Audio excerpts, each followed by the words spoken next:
ሰላም ጤና ይስጥልኝ ውድ ተመልካቾቻችን ከከፋ ቴሌቪዥን የሰዓቱን ዜናዎች ይዘን ቀርበናል። ከዜናዎቹ ጋር ቤቴሌም መምሩ ነኝ። አብራችሁን ቆዩ። በዘንድሮ ዓመት ለመጀመሪያ ጊዜ የተሰጠውን የስድስተኛ ክፍል ዞን አቀፍ ፈተና ከወሰዱ ተማሪዎች መካከል 65% የሚሆኑት ወደሚቀጥለው ክፍል መዘዋወራቸውን የዞኑ ትምህርት መምሪያ አስታወቀ። በዚህም የአዲ ወረዳ ቦቃ አንደኛ ደረጃ ትምህርት ቤት ተማሪ ያስመዘገበችው 97.5% ከፍተኛ ሆኖ ተመዝግቧል። ባልደረባችን አንተነህ ፍቃዱ ተጨማሪ አለው። ከብዙ አመታት በኋላ እየተሰጠ ያለ በመሆኑ እኛም ስጋቶች ነበሩ። አንደኛ የበጀት ችግርም ነበረን።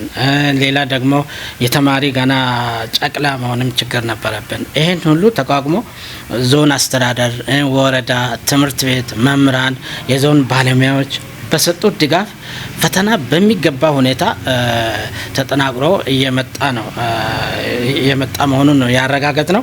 ፈተናውን የወሰዱት ወንድ 6745፣ ሴት 6644 በድምሩ 13389 ተማሪዎች ፈተናውን ወስደዋል። ከነዚህ ውስጥ ደግሞ አማካይ ውጤት ከ50% በላይ ያስመዘገቡት ወንድ 2376፣ ሴት 1915 በድምሩ 4291 እና ፐርሰንት 32.06% ወደ 50% አስመዝግቧል። ከዛ ደግሞ የተቀመጠውን ያማሉት ወደ ሌላ ክፍል ወደ 7 ክፍል የተዛወሩት ወንድ 4558፣ ሴት 4273 በድምሩ 8831 ተማሪዎች ወደ 7 ክፍል ተዛውረዋል። ይሄም 65.96% ያህሉ ተዛውረዋል። እንግዲህ ፈተና በጣም የመጠነ ነው የሚል አለ። ምክንያቱም ተማሪዎች በራሳቸው አቅም የሰሩት መሆናቸውን አረጋግጠናል። ውጤቱ በየቦታው የምናያቸው ውጤቶች ልክ የተማሪዎች መሆናቸውን አረጋግጠናል። ይሄ ተማሪ መገለባበጥ የሚለው ነገር እየጠፋ መምጣቱን በራሳችን በዚህ ፈተና አረጋግጠናል። በዚህም ከፍተኛ ውጤት ያመጣችው ሴት ተማሪ ናት። አዲ ወረዳ ቦቃ ትምህርት ቤት ነው 97.75 እጅግ በጣም የሚያስመሰግን ውጤት አምጥታለች። ስለዚህ ይሄ ማለት ሌሎችም 90 የገቡ አሉ። እንደዛም ደግሞ በጣም ዝቅተኛ ውጤት ያመጣው። ስለዚህ ተማሪዎች በራሳቸው የማለፍን ካሁን ጀምሮ አሁን ራሳቸው እያወቁ መጥተዋል። ትምህርት ቤቶችም ወላጆችም ሌሎችም ተረድተዋል የሚል ግምት ነው ያለን። ስለዚህ ሌሎችም ወዳለፉት ክፍልም መጫመት የሚፈተኑትም ራሳቸውን በራሳቸው ለመስራት ዝግጅት እንዲያደርጉ ነው መልእክት። እኛ ጨርሰናል፣ ዝግጅታችንን ጨርሰናል። ምዝገባውን ከዛሬ ጀምሮ ምዝገባ እንደሚካሄድ ፕሮግራም ወጥቷል። በየወረዳዎችም ምዝገባ የተጀመረ ያለው። እነዚህ ተማሪዎች ደግሞ ከጓደኞቻቸው ጋር እኩል እንዲመዘገቡ ከነገ ጀምረው በሁለት ቀን ውስጥ ፕሮግራም ወጥቷል። መጥተው ማን ወረዳ ይወስዳል የሚለውን ፕሮግራም ወጥተናል። ይወስዱና ያጎደለ የሚቀጥለውም የተዛወሩት ካርዳቸውን ይዘው እንዲመዘገቡ እንደገና ደግሞ እንዲማሩትም ደግሞ የተባሉ የደገሙትም እዛ በደገሙበት ክፍል ደግሞ እንዲማሩ ለመመዝገብ እንዲያስችሉ በሁለት ቀን ውስጥ በየካርዳቸው በየትምህርት ቤታቸው ሰርቲፊኬቱ ይደርሳል ብለን ፕሮግራም ይዘናል። መልእክትም አስተላልፈናል በአግባቡ። በካፋ ዞን ገዋታ ወረዳ የለውጡ መንግስትና የፓርቲ ትሩፋት የሆነችው ዮማ ኦጊቲ ቀበሌ ምስረታ ፕሮግራም በደማቅ ሁኔታ ተካሄደ። ለወረዳው 6 ቀበሌዎች የተፈቀዱ ሲሆን ዮማ ኦጊቲ ቀበሌ 5ኛ መሆኑ ተገልጿል። ዘገባው የወረዳው መንግስት ኮሚኒኬሽን ጉዳዮች ጽህፈት ቤት ነው። ምረታ ብርሃኑ። በከፋ ዞን ገዋታ ወረዳ ዮማ ኦጊቲ ቀበሌ ተመስርቷል። ለወረዳው 6 ቀበሌዎች የተፈቀዱ ሲሆን ዮማ ኦጊቲ ቀበሌ 5ኛው ነው። በቀበሌ ምስረታ ላይ የተገኙት የገዋታ ወረዳ ምክትል ዋና አስተዳዳሪ አቶ አርጋው ኃይሌ ባደረጉት ንግግር ፓርቲያቸው ለዜጎች መብት ቅድሚያ የሚሰጥ በመሆኑ የአካባቢው ህዝብ የዘመናት ጥያቄ ምላሽ ሊያገኝ መቻሉን ገልጸዋል። የወረዳው ህዝብ ጉዳይ ለማስፈጸም ብዙ ርቀት የሚጓዘውን መንገድ ታሳቢ በማድረግ ህዝቡ ለረጅም ዓመታት ሲያነሳ የነበረውን ጥያቄ በፓርቲው ምላሽ በመሰጠቱ መደሰታቸውን የገለጹት የወረዳው አስተዳዳሪ ለፓርቲው ምስጋናቸውን አቅርበዋል። የህዝብ መሰብሰቢያ አዳራሽና 11 ቢሮዎችን በዚህ አጭር ጊዜ ውስጥ የገነባው የቀበሌው ማህበረሰብ ሊመሰገን ይገባል ብለዋል የወረዳው አስተዳዳሪ አቶ አርጋው ኃይሌም። ቀበሌው አዲስ ከመሆኑ ጋር ተያይዞ ብዙ የሚጠበቁ ተግባራት የሚቀርቡ ሲሆን ህዝቡ ከአመራሮች ጋር በመተባበር በቀጣይ አስፈላጊ ተግባራትን በጋራ መወጣት ይኖርበታልም ተብሏል። የገዋታ ወረዳ ብልጽግና ፓርቲ ቅርንጫፍ ጽህፈት ቤት ኃላፊ አቶ አስራት አስፋው በበኩላቸው የብልጽግና ፓርቲ አድማጭ በመሆኑ የህዝቡ ጥያቄ ምላሽ ሊያገኝ የቻለው ብለዋል። አቶ አስራት አክለውም የዮማ ኦጊቲ ቀበሌ ህዝብ ከፓርቲው ጋር በመተባበር ኢትዮጵያን ወደ ከፍታ ለመውሰድ በሚደረገው ትግል ውስጥ የእርሻ ስራውን በስፋትና በጥራት በማከናወን የምግብ ዋስትና እንዲያረጋግጥ ጥሪ አቅርበዋል። ወረዳው ያለውን እምቅ የተፈጥሮ ሀብት ጸጋዎች በመለየት ወደ ኢኮኖሚያዊ ጥቅም በመቀየር ምርትና ምርታማነትን ለማሳደግ በትጋት ሊሰራ እንደሚገባና ቀበሌው ከሚታወቅበት ከሰንጋ ድለባ በተጨማሪ የተለያዩ ሰብሎችንና ፍራፍሬዎችን ማምረት እንዳለበትም አመላክተዋል ሲል የዘገበው የወረዳው የመንግስት ኮሚኒኬሽን ጉዳዮች ጽህፈት ቤት ነው። ካፋ አረንጓዴ ፓርቲ የማዕከላዊ ኮሚቴ የወረዳና ከተማ አስተዳደር ስራ አስፈጻሚ አመራሮችና የቁጥጥር ኮሚቴ አመራሮች ስልጠናና የምክክር መድረክ በቡንጋ ከተማ ተካሄደ። በዚህ መድረክ ላይም የፓርቲው ስራ አፈጻጸም ሪፖርት ቀርቦ ግምገማ ተካሂዷል። ሀብታሙ ወልደስላሴ ያው ከፋ በህግ በስርዓት ይታወቃል። ለይተን የሚጠቅም ህግ ማውጣት ግን ለከኛ ይጠበቃል። የሚወጡ ህጎች ህግ መሆናቸውን ብቻ ነው ለምንድን ነው የወጡት፣ ማን ላይ ነው የሚተገበሩት፣ ለምንድን ነው የሚተገበሩት የሚሉን በደንብ ኢምፕሊመንት ማድረግ ያስፈልጋል። ህጎች ሲወጡ ለሌሎች የሚያሰሩ እኛን የሚያስቆሙ መሆን የለባቸው ማለት ሁሉን እኩል በመስማማት የምናወጣቸው በመስማማት የምንመራቸው በመስማማት የምንተዳደርባቸው ናቸውና እነሱ ይኖሩናል። ከመሰረቱ ስመሰረት ለዚህ ህዝብ ድምጽና ለዚህ ህዝብ ጆሮ ለዚህ ህዝብ አይን ለመሆን አስቦ የተነሳ ፓርቲ ነው። ፓርቲያችን ከመነሻው ስመሰረት ከማናንሽ በሚል ሐሳብ አይደለም የተነሳው። ምክንያቱም ይህ ህዝብ ታሪካዊ ህዝብ ነው፣ ስመገናና ህዝብ ነው። በምስራቅ አፍሪካ ደረጃ ትልቅ ስርወ መንግስት የነበረው ህዝብ ነው። ይህ ታሪክ ብቻ ህዝብ ሊያደርገው አይችልም። ይህ ታሪክ ብቻ ህዝብ ሊያስብረው አይችልም፣ ሊያኮራ አይችልም። ታሪክ በአንድ ወቅት ይሰራል፣ በአንድ ወቅት ይቆማል። ስለዚህ ታሪክን ቀጣይ ልናደርግ የምንችለው የዛሬ ትውልዶች እኛ ነን በሚል ሐሳብ የተለያዩ ውጣ ውረዶችን አልፎ ፓርቲያችን ከ1890 ዓመተ ምህረት ከካፋ መንግስት ከመፍረስ በኋላ የነበረው የካፋ ህዝብ የታሪክ ውድቀት፣ የካፋ ህዝብ መበተን፣ የካፋ ህዝብ የማንነት መክሰር በቁጭት የተመሰረተ ፓርቲ ነው። ሁላችንም ሀሳብ አገኝተናል ብዬ ገምታለሁ። ያው ሩጦ መጥፋት ሳይሆን እንዴት ተገናኝተን ከአመራር ጋር ጉዳዮችን፣ ችግሮችን፣ ቻሌንጁን እንፈታለን፣ የህዝብ ጥያቄዎችን እንዴት አድርገን ወደ ተግባራ ወደ መስመር እናስገባለን የሚል ያው መታገል ነው። በጋራ ለመስራት ካለው አመራር ጋር በእርግጥ የመንግስት መዋቅሮች አሉ። ከፌደራል ጀምሮ እስከ ቀበሌ ያሉ የመንግስት መዋቅሮች አሉ። ከነዚህ መዋቅሮች ጋር ከገዢ ፓርቲው ጋር ቼን ፈጥረን ሰንሰለት ፈጥረን በአንድነት በምክክር ለመስራት ቆርጦ የተነሳ ፓርቲ ነው። ፖለቲካዊ የሆኑ የፖለቲካ ስልጠናዎች የፖለቲካ የአመራር ስልጠና ምን መምሰል እንዳለበት ለአመራሮቻችን የፖለቲካ ስልጠናም የሰጠን ነው ያለ ነው።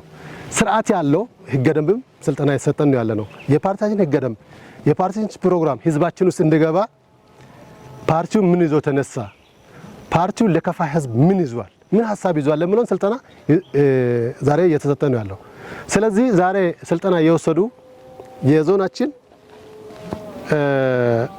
ወረዳዎች የወረዳ አመራሮች የስራ አስፈጻሚ ኮሚቴ አመራርና የዞናችን የከተማ አስተዳደር የስራ አስፈጻሚ ኮሚቴ አመራር በፖለቲካ ፓርቲ ፕሮግራምና በፖለቲካ ስርዓት ግንባታ የዲሞክራሲ ስርዓት ግንባታ ላይ ንቁ ተሳትፎ ህዝብንም ንቁ ተሳታፊ እንዲሆን ህዝቡም ለፖለቲካ ስርዓት ንቁ ተሳታፊ እንዲሆን ፖለቲካ ስርዓትን ለማስረጽ ግንዛቤ የሚያስጨብጥ መድረክ አዘጋጅተን አሁን ስልጠና እየሰጠን ነው ማለት ነው።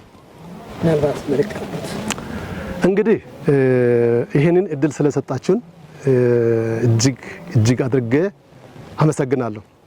በጋዋታ ወረዳ የተለያዩ ባለድርሻ አካላትን በማሳተፍ ንጹህ የመጠጥ ውሃን ተደራሽ ለማድረግ እየተሰራ መሆኑ ተገለጸ።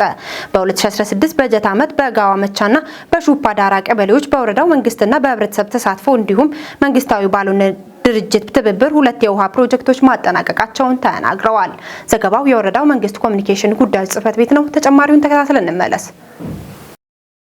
ፕሮጀክቶቹ ከ6.1 ሚሊዮን ብር በላይ በሆነ ወጪ መገንባታቸው ተገልጿል። በጋዋ መቻ ቀበሌ ለተገነባው የወረዳው መንግስት 2.8 ሚሊዮን ብር የህዝቡ የጉልበት ስራ ተሳትፎ ወደ ገንዘብ ሲቀየር 500 ሺህ ብር መሆኑ የተገለጸ ሲሆን በድምሩ በ3.3 ሚሊዮን ብር መጠናቀቁ ተገልጿል። በሌላ በኩል በሹፓ ዳራ ቀበሌ ወርልድ ቪዥን ኢትዮጵያ ገዋታ አካባቢ ልማት ፕሮግራም 1.8 ሚሊዮን ብር ማበርከቱ ተገልጿል። የውሃ ግንባታው ከዋናው መንገድ የራቀ በመሆኑ ህብረተሰቡ የግንባታ እቃዎችን በማጓጓዝ እንዲሁም የ4 ኪሎ ሜትር ርቀት ያለውን ጉድጓድ በመቆፈር በ1 ሚሊዮን ብር የሚገመት የጉልበት ስራ ሰርቷል ነው የተባለው። በድምሩ ወደ 2.8 ሚሊዮን ብር በሚገመት ወጪ ተጠናቆ ለምረቃ የበቃ መሆኑን የወረዳው መንግስት ኮሚኒኬሽን አስታውቋል። ሁለቱንም የውሃ ግንባታዎች በሚቀጥሉት ሳምንታት ለማስመረቅ የቅድመ ዝግጅት ስራ በመጠናቀቅ ላይ እንደሚገኝ አመላክተዋል።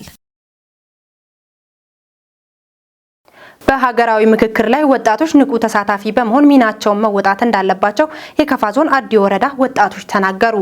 በኢትዮጵያ የሚስተዋሉ የተለያዩ ችግሮችን ለመቅረፍ የሀገራዊ ምክክር ኮሚሽን ተቋቁሞ ወደ ስራ መግባቱ ይታወሳል።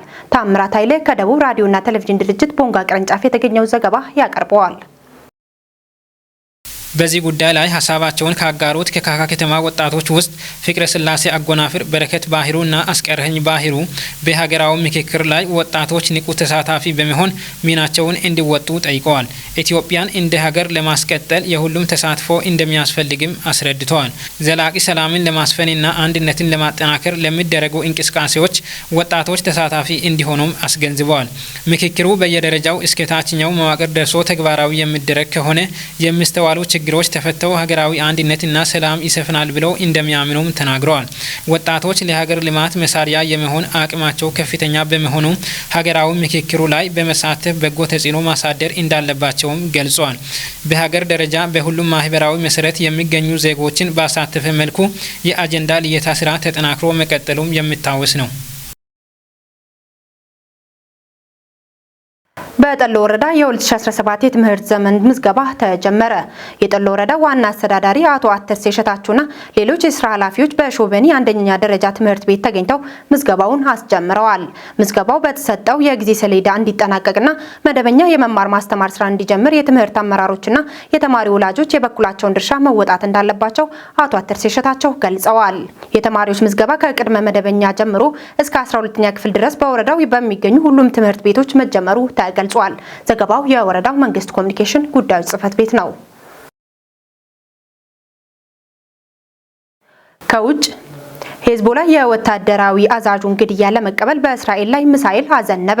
ጥቃቱን ተከትሎ የእስራኤል ካቢኔ ወደ ስብሰባ መግባቱን የእስራኤሉ ጠቅላይ ሚኒስትር ቤንያሚን ኔታንያሁ ቢሮ አስታውቋል። ዘገባው የአልአይን ነው። ብሩክታዊት ብርሃኑ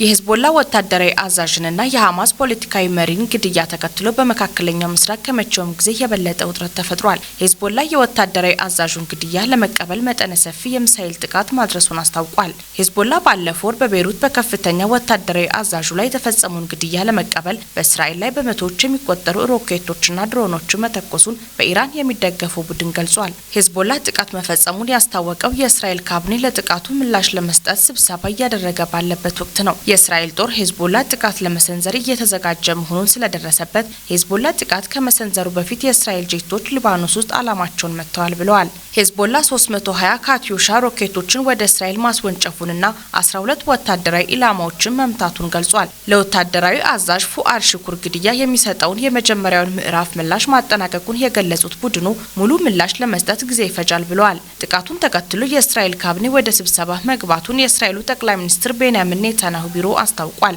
የእስራኤል መከላከያ ሚኒስቴር ዮአቭ ጋላንታ እስራኤል ራሷን ለመከላከል ሁሉንም ነገር ታደርጋለች ብለዋል። እስራኤላውያንን ከጥቃት ለመከላከል በሊባኖስ ውስጥ ኢላማውን የጠበቀ ጥቃት እያካሄድን ነው። በሊባኖስ ያለውን ሁኔታ በቅርበት እየተከታተልን ነው። ዜጎቻችን ለመከላከል በእጃችን ያለውን ሁሉ ለመጠቀም ወስነናል ብለዋል ጋላንት ባወጡት መግለጫ። አብዛኞቹ የእስራኤል ጥቃቶች በደቡባዊ ሊባኖስ ያሉ ኢላማዎች ላይ ያነጣጠሩ ቢሆንም ጦሩ ስጋት ባለበት በየትኛውም ቦታ ጥቃት ለመሰንዘር ዝግጁ መሆኑን የእስራኤል ጦር ቃል አቀባይ ተናግረዋል። ጋላንት የአስቸኳይ ጊዜ አዋጅ ያወጁ ሲሆን በቴል አቪቭ ወደሚገኘው ቤንጉሪዮን አውሮፕላን ማረፊያ የሚገቡና የሚወጡ በረራዎች ተቋርጠዋል።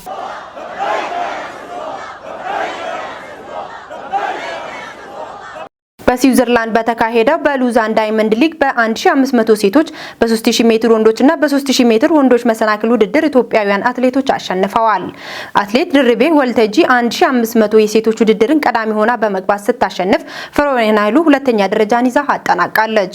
አትሌት ድርቤ ከትናንት በስቲያ በተካሄደው የሉዛን ዳይመንድ ሊግ የ3000 ሜትር ሴቶች ውድድር የቦታው አዲስ ሪከርድ በማስመዝገብ ማሸነፏ ይታወሳል። በተመሳሳይ በ3000 ሜትር ወንዶች ውድድር አትሌት በሪሁ አረጋዊ ሁለተኛ ዮምፍ ቀጀልቻ ሶስተኛ በመሆን ውድድሩን ሲያጠናቅቁ በ3000 ሜትር ወንዶች መሰናክል ደግሞ ሳሙኤል ፍሬው ሶስተኛ ደረጃን በመያዝ አጠናቋል። በተመሳሳይ በአርጀንቲና ቦነስ አይረስ በተካሄደው የወንዶች ግማሽ ማራቶን ውድድር አትሌት ገሪባ ዲባባ አሸንፏል። አትሌቱ 21 ኪሎ ሜትሩን 1 ሰዓት ከ26 ሰከንድ በመግባት ማሸነፍ ችሏል። ኬንያውያኖቹ ሞዋን ኮስማስና ሪቻርድ ጃተር ሁለተኛና ሶስተኛ በመሆን አጠናቋል። የሴቶች የግማሽ ማራቶን ደግሞ ኬንያዊቷ ሩት ኬፔንጊች 1 ሰዓት ከ5 ደቂቃ ከ58 ሰከንድ በመግባት ማሸነፏን ቦነስ አይረስ ታይምስ ዘግቧል። ክቡራን ተመልካቾቻችን ለሰዓቱ ያዘጋጀንላችሁ ዜናዎች እስካሁን የተከታተላችኋቸውን ይመስሉ ነበር። ዜናዎቹን እየመራው ቤተልሔም መምሩ አብሬያችሁ ቆይታ አደረኩ። ቀሪ የከፋ ቴሌቪዥን መሰናዶች ይቀጥላሉ። ሰላም ቆዩ።